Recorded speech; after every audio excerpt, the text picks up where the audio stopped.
جی ہاں، 2 سال کی ایج میں پولیو کی وجہ سے میری دونوں لیگز افیکٹ ہوئی تھیں، اور 13 ایئرس کی ایج میں ریٹنا ڈیٹیچمنٹ کی وجہ سے میرا آئی سائٹ کا چیلنج ہوا۔ اصل چیز یہ ہوتی ہے کہ آپ ان رکاوٹوں کے رسپانس میں پھر کرتے کیا ہیں۔ ریڈیو ہی وہ سورس بنا جس سے کہ ماریا سے میری دوستی ہوئی۔ السلام علیکم friends, this is your host Ijlal Hashmi on the Jolly Hashmi channel. دوستو، آج جو پرسنالٹی ہمارے ساتھ موجود ہے ان کی زندگی کہانی ہے ہمت، حوصلے اور انتہائی مشکل فزیکل چیلنجز کے ہوتے ہوئے بھی اپنے آپ کو کامیابی کی طرف لے جاتے جانے کی۔ ہمارے ساتھ موجود ہے مسٹر محسن نواز۔ تو سنیں گے محسن بھائی کی کہانی انہی کی زبانی، جو یقیناً ہم سب کے لیے ایک رول ماڈل ہے۔ لیکن چینل ضرور سبسکرائب کیجیے گا اور گھنٹی والا بٹن بھی دبائیں۔ So let's begin. السلام علیکم محسن بھائی، کیا حال ہے آپ کا، کیسے ہیں؟ جی وعلیکم السلام اجلال بھائی، الحمدللہ میں ٹھیک ہوں، آپ کیسے ہیں؟ اللہ کا شکر ہے محسن بھائی، آپ کی دعائیں ہیں۔ محسن بھائی، آپ ماشاءاللہ زبردست پرسنالٹی ہیں، میں نے کافی کچھ آپ کے بارے میں جان رکھا ہے، لیکن لوگوں کے نالج کے لیے پلیز اپنے بارے میں آپ ذرا تھوڑا سا ہمیں انٹروڈکشن دیجیے گا۔ مجھے کہ سب سے بڑا تو میرا تعارف یہ ہے کہ میں اجلال ہاشمی صاحب کے اس چینل پہ ہوں اور ان کا میں فین ہوں، کیونکہ بڑے ہی زبردست ماشاءاللہ یہ اپنی لائف میں گرو کر رہے ہیں اور ایک رول ماڈل ہیں سوسائٹی کے لیے۔ تو جو بھی دیکھ رہے ہیں ان کو چاہیے کہ وہ ان کے چینل کو سبسکرائب بھی کریں، دیکھیں بھی، اور ان کی ویڈیوز کو بھی ضرور شیئر کیا کریں، کیونکہ ان کی ہر ویڈیو کے اندر میں نے دیکھا ہے کہ کوئی نہ کوئی زبردست میسج ہوتا ہے۔ جہاں تک میری بات ہے، میں بلنگ ویز ایک ادارہ ہے جو کہ سائیکالوجی کاؤنسلنگ میں، ایڈکشن ٹریٹمنٹس میں پاکستان کی لیڈنگ آرگنائزیشن ہے، اس کے لیے میں ایگزیکٹو ڈائریکٹر پی آر کے طور پہ کام کر رہا ہوں اور گزشتہ 21 ایئر سے آرگنائزیشن کے ساتھ وابستہ ہوں۔ اس کے علاوہ میں مست ایف ایم 103 سے لاسٹ 16 ایئر سے پروگرامس ہوسٹ کر رہا ہوں، اور مختلف ٹی وی چینلز پہ مجھے پروگرام کرنے کا موقع ملا۔ اچھا محسن بھائی، بتائیے گا کہ جس طرح آپ کو ڈبل چیلنج ایک لائف میں آپ فیس کریں، ذرا اس کی تھوڑی لوگوں کو ڈیٹیل بتائیں گے ہمارے لیے؟ جی ہاں، 2 سال کی ایج میں پولیو کی وجہ سے میری دونوں لیگز افیکٹ ہوئی تھیں، اور 13 ایئرس کی ایج میں ریٹنا ڈیٹیچمنٹ کی وجہ سے میرا آئی سائٹ کا چیلنج ہوا۔ اچھا، تو دوسرا آپ اتنا جو ایک ٹف چیلنج آ گیا لائف میں، تو آپ نے اس کو کس طرح سے کوپ کیا؟ آپ نے اپنا کیا لائف میں اپروچ رکھی، پھر آگے کس طرح سے لائف لے کے چلے؟ 2 آپشنز تھیں اجلال ہاشمی۔ ایک تو یہ تھی کہ میں جو چیلنجز آ گئے ہیں ان کو دیکھتے ہوئے شکوے شکایات کا دفتر کھول لوں، تنقید کرنے لگوں، اپنے آپ سے دوسروں سے مایوس ہو جاؤں اور ناخوش رہنے لگوں۔ دوسری آپشن میرے پاس تھی کہ مجھے جو حاصل ہے، یعنی سوچنے کی صلاحیت، میرے ہاتھ بولنے کی صلاحیت، اور یہ کہ سب سے بڑھ کے یہ کہ کچھ کر دکھانے کا جذبہ، تو میں ان کو استعمال کروں۔ تو میں نے اپنے دوسرے آپشن کو آپٹ کیا، اور الحمدللہ میں نے پھر زندگی میں آگے بڑھنا شروع کیا۔ بہت ساری رکاوٹیں آئیں، رکاوٹیں تو ہم سب انسانوں کو زندگی میں فیس کرنا پڑتی ہیں۔ اصل چیز یہ ہوتی ہے کہ آپ ان رکاوٹوں کے رسپانس میں پھر کرتے کیا ہیں، آپ ریئیکٹ کرتے ہیں یا رسپانس دیتے ہیں۔ ریئیکٹ کرنا جو ہے وہ ایک پیسو اپروچ ہے، اور ریئیکشن جو ہے یہ دراصل ایک اینیمل برین سے پھوٹنے والا خیال ہے، جبکہ جو رسپانس ہے یہ ایک ذمہ داری کے ساتھ آپ کا سچویشنز کو ڈیل کرنا ہے۔ سو میں نے الحمدللہ اس وقت انجانے میں ہی، میں نے کوئی اس کی ٹریننگ تو نہیں لے رکھی تھی، لیکن انجانے میں ہی میں نے فوکس اپنا اس طرف کیا اور اپنی لائف کی ڈیفیکلٹیز کو مینیج کرنا شروع کیا۔ لکھنے پڑھنے کا پہلا گول تھا کہ بحال کیسے کروں، تو ٹائپنگ سیکھی، اردو اور انگلش دونوں طرح کی ٹائپنگ سیکھی۔ دوستوں کی مدد سے میں نے اپنی جو ہے تعلیم کا سلسلہ آگے بڑھایا، اور بڑی دلچسپ ایک بارٹرشپ یہ ہوئی کہ میں نے فلوٹ سیکھا تھا۔ میرے دوست کچھ جو میرے پاس فلوٹ سیکھنے کے لیے آتے تھے، ان سے میں کہتا تھا کہ وہ مجھے کوئی چیپٹر کسی بک کا ریکارڈ کر دیں، تو اس طرح ان کی طرف سے کیسٹس پر ریکارڈنگ مل جاتی تھی، اور جاتے ہوئے وہ کوئی نہ کوئی گانا مجھ سے سیکھ جاتے تھے فلوٹ پر۔ تو یہ بارٹرشپ جو تھی، اس نے میری تعلیم کو آگے بڑھایا۔ اچھا، زبردست۔ اچھا محسن بھائی، یہ بتائیے گا کہ جس طرح ایف ایم جب ریڈیو سٹارٹ ہوا 90s میں، مڈ 90s میں، تو آپ نے اس کو بہت زبردست طریقے سے اپنایا۔ پہلے ایز اے کالر آپ اس پہ کالنگ کرتے تھے، اس کے بعد پھر آپ نے اسی کو ایز اے ہوسٹ جوائن بھی کیا، ایف ایم کو ایز اے پروفیشن بھی، اور دین آپ کی وائف سے ملاقات ہوئی، وہ بھی اسی تناظر میں ہوئی۔ تو اس بارے میں آپ تھوڑا بتائیں گے، جو ریڈیو کا سر پروفیشن ہے، اس کی آپ کے بارے میں؟ 95 سے میں پاکستان میں ایف ایم 100 پاکستان کے ساتھ ایک کالر کے طور پہ میں پروگرامز میں شرکت کیا کرتا تھا، اور یہی ذریعہ بنا میرا تعارف کا ڈاکٹر صداقت علی صاحب سے، جو کہ بلنگ ویز ڈائبیٹکس انسٹیٹیوٹ پاکستان صداقت کلینک کے CEO ہیں. تو انہوں نے مجھے اپنے ادارے میں جاب آفر کیا اور میں نے ان کے ساتھ کام کرنا شروع کیا جو کہ ٹیلی کمیونیکیٹر کے طور پہ تھا. اور اس میں پھر الحمدللہ ترقی پاتے پاتے اب میں ایگزیکٹو ڈائریکٹر PR کے طور پہ کام کر رہا ہوں. ریڈیو ہی وہ سورس بنا جس سے کہ ماریا سے میری دوستی ہوئی, اور یہ دوستی جو ہے وہ بڑی ایک دلچسپ تھی کہ ماریا میری ریڈیو کی کالز کی وجہ سے میرا تعارف رکھتی تھی. تو انہیں پتہ چلا کہ میری بہنوں کی شادیاں ہو گئی ہیں, تو انہوں نے مجھے کہا کہ اب آپ کی جو لکھنے پڑھنے کی جو ضروریات ہیں, ریکارڈنگس جو آپ کو چاہیے ہوتی ہیں, جو بہنیں کر کے دیتی تھی, تو میں آپ کو بھجوا دیا کروں گی. پھر کچھ عرصے بعد انہوں نے مجھے یہ کہا کہ یہ تو ایک بڑا ٹیمپرری سا سولوشن ہے, تو آپ کی تو شادی ہو جانی چاہیے. اور اس پر پھر میں نے انہیں یہ کہا کہ یہ, کیونکہ میرے ذہن میں واقعی نہیں تھا کہ اس طرح کی کوئی ڈیفیکلٹیز جو میرے ساتھ تھیں, فزیکل چیلنجز تھے, اس طرح کا کوئی پلان نہیں تھا. تو ماریا نے مجھے اس بارے میں موٹیویٹ کیا, اور انہوں نے کہا کہ وہ کوئی میرے لیے رشتہ دیکھیں گی اچھا سا. تو وہ پھر تلاش کرنے لگی, اور پھر کچھ عرصے بعد مایوس ہو کے مجھے کہنے لگی کہ رشتہ تو کوئی نہیں ملا. تو کوئی میں نے کچھ لڑکیوں سے بات کی, لیکن وہ اس پہ کوئی آمادہ نہیں ہوئی, کسی کا کوئی رسپانس تھا, کسی کا کچھ تھا. تو فائنلی میں نے سوچا کہ میں آپ کے ساتھ زندگی بسر کروں گی. مجھے پہلے تو یہ کچھ جذباتی سا فیصلہ لگا, اور میں نے انہیں کچھ شاعری سنانے کی کوشش کی کہ تاکہ وہ اپنے فیصلے پر نظر ثانی کریں, لیکن انہوں نے کہا کہ نہیں, یہ فیصلہ میں کر چکی ہوں, میرے گھر سے زیادہ آپ کے گھر میں میری ضرورت ہے.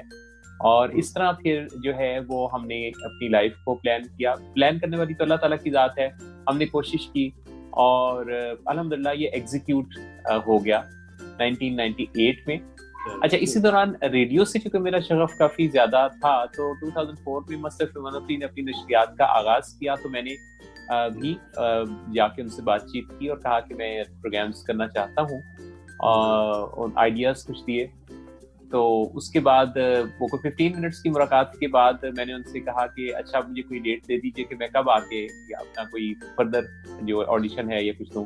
تو کہنے لگے نہیں, آڈیشن آپ کا اسی بات چیت کے دوران ہو چکا ہے, آپ کی باتیں, آپ کی کمیونیکیشن ہم نے دیکھ لی, تو آپ کو اب سے 15 منٹ کے بعد اپنے پہلے لائیو شو کے لیے آن ایئر جانا ہے. اچھا, تو یہ جو تھا یہ بھی ایک بڑا زبردست میرے لیے سرپرائز تھا.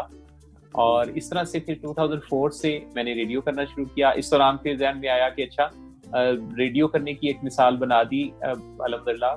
FM پر کوئی بھی ایسا special person with multi disability کوئی اس طرح کا پروگرام, لائیو پروگرام ہوسٹ کرنے کا اس سے پہلے نہیں تھا. ریکارڈڈ پروگرامز تو ہوتے تھے کچھ وقت کے.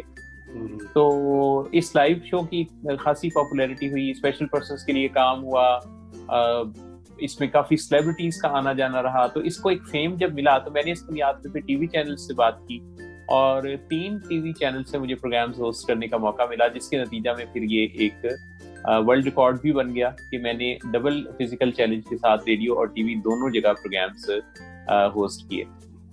تو یہ بنیادی طور پہ میرا اس میں جو میرا جو خواب تھا اجلال بھائی وہ یہ تھا کہ میں جہاں جہاں بھی کام کروں تو اپنے ساتھیوں کے لیے جو کہ فزیکلی چیلنج ہیں ان کے لیے کوئی نہ کوئی ایگزامپل سیٹ ہوتا جائے. اور الحمدللہ جس جگہ بھی کام کیا ہے اس کے بعد مختلف آرگنائزیشنز نے میں نے دیکھا کہ وہ اسپیشل پرسنس کے لیے دروازے کھولتے چلے گئیں. ان کے کام پر انہیں ٹرسٹ ہوا, انہیں یہ یقین ہوا کہ یہ لوگ بڑا زبردست کام کر سکتے ہیں.